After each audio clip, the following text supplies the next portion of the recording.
UP में हो रही बारिश से लोगों को अभी तक राहत भी नहीं मिली थी कि वायरल बुखार ने लोगों को अपनी चपेट में लेना शुरू कर दिया है। तो वहीं फर्रुखाबाद में हालात बद से बदतर होते जा रहे हैं। गांव-गांव में लोग बुखार से तड़प रहे हैं। 1 दर्जन से अधिक गांव में बुखार का कहर बरस रहा है। उल्टी दस्त के साथ साथ लोगों में खांसी की परेशानी देखी जा रही है। घरों पर ही कई लोगों का इलाज चल रहा है। लोग बीमारी को देखकर घबराए हुए हैं। पूरे गांव में गंदगी का अंबार है, कूड़े के ढेर लगे हैं। कोरोना काल में कई बार ग्रामीणों ने अधिकारियों से शिकायतें भी की, लेकिन सुनवाई नहीं हुई। इससे गांव के लोग धीरे धीरे बुखार और संक्रामक बीमारियों के चपेट में आ रहे हैं। कितने लोग बीमार होंगे? मिनिमम तो 60 तो होंगे, क्योंकि हर घर में 2-3 लोग बीमार हैं। मेरे घर में दाऊ का घर, इसमें भी बीमार है। मेरे घर में 3-4 लोग बीमार हैं। और उस दिन सरकारी दवा देने आए एम्बुलेंस से, उससे बहुत भीड़ लोग गई थी दवा देने की। और सबसे ज़्यादा मरीज आ रहे बुखार, डेंगू, मलेरिया, और सबसे ज़्यादा जो मरीज है जो जुकाम से ज़्यादा, कफ से ज़्यादा मरीज आ रहे हैं। तो सरकार की तरफ से कोई सुविधाएं मिल पा रही हैं?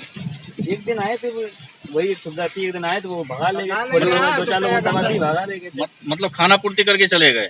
हाँ, खाना पूर्ति। गुस्सा आया, तो उनके अंदर जो माइंड से देखा जाए तो बिहेवियर उनका ऐसा था, गुस्सा हो रही थी, ज्यादा लोग आ गए थे दवा लेने के लिए। अच्छा, खाना पूर्ति कर रहे हैं केवल जांच के नाम पर? दवा देने के नाम पर जांच नहीं किसी की। अच्छा, केवल दवा दी है। तो लोग प्राइवेट इलाज करा रहे हैं? हाँ, प्राइवेट इलाज करा रहे हैं। सरकारी इसलिए नहीं जा रहे क्योंकि दवा होती नहीं। अभी ऊपर बच्चे उसमें ज्यादा गंभीर था। गंभीर होने के बाद फिर उन्होंने जो किया था, प्राइवेट पे दवा मंगा रहे थे, लिख देते थे कि प्राइवेट में चलाओ दवा। तो इसीलिए अभी उसकी रिपोर्ट आई थी। अभी उस साइड एक दिन 2-3 लोग कल भर्ती हुए, आज वो आ गए। बुखार एकदम उखड़ता है बच्चों। तो वहीं एक ग्रामीण बताते हैं कि पूरे गांव में 60 से 70 लोग बीमार हैं। प्रशासन की तरफ से कोई मेडिकल सुविधा नहीं दी जा रही है। गांव के लोग प्राइवेट इलाज कराने के लिए मजबूर हैं। आपके गांव में करीब कितने लोग बीमार होंगे? कम से कम 50-60 लोग बीमार हैं। कब से बीमार हैं? आज 4-6 दिन से बीमार हैं। हमारे घर में खुद 3 लोग बीमार हैं। कोई यहाँ पे स्वास्थ्य टीम आई सरकारी? कोई टीम नहीं है। कोई दवा देने, जांच दवा करने? नहीं है। तो आप लोग इलाज कहाँ से करा रहे हैं? इलाज तो फर्रुखाबाद फतेहगढ़ ले जाते, कर्जे पे रुपए लेते, कर्जे से इलाज करा रहे, कर्ज ले लेके इलाज करा रहे।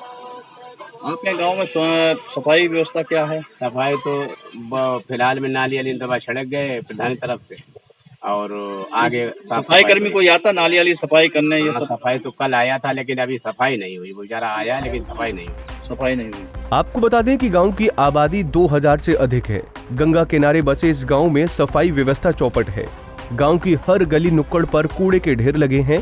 गलियों में नालियां गंदे पानी से बजा रही हैं। भिम्मी, नगला, आजाद नगर, भटपुरा, चमन नगरिया, बसा नगला, जंजाली नगला, करीम नगर में कई लोग खांसी, जुकाम, बुखार से घिरे हुए हैं। तो वहीं प्रशासन गांव के लोगों को राहत देने में नाकाम नजर आ रहा है। पंजाब केसरी टीवी के लिए फर्रुखाबाद से दिलीप कटियार की रिपोर्ट। हमसे जुड़े रहने के लिए हमारे YouTube चैनल को सब्सक्राइब करें और नई वीडियो की नोटिफिकेशन के लिए बेल आइकॉन को दबाएं। अगर आप ये वीडियो Facebook पर देख रहे हैं तो लाइक जरूर करें और ज्यादा से ज्यादा शेयर करें। धन्यवाद।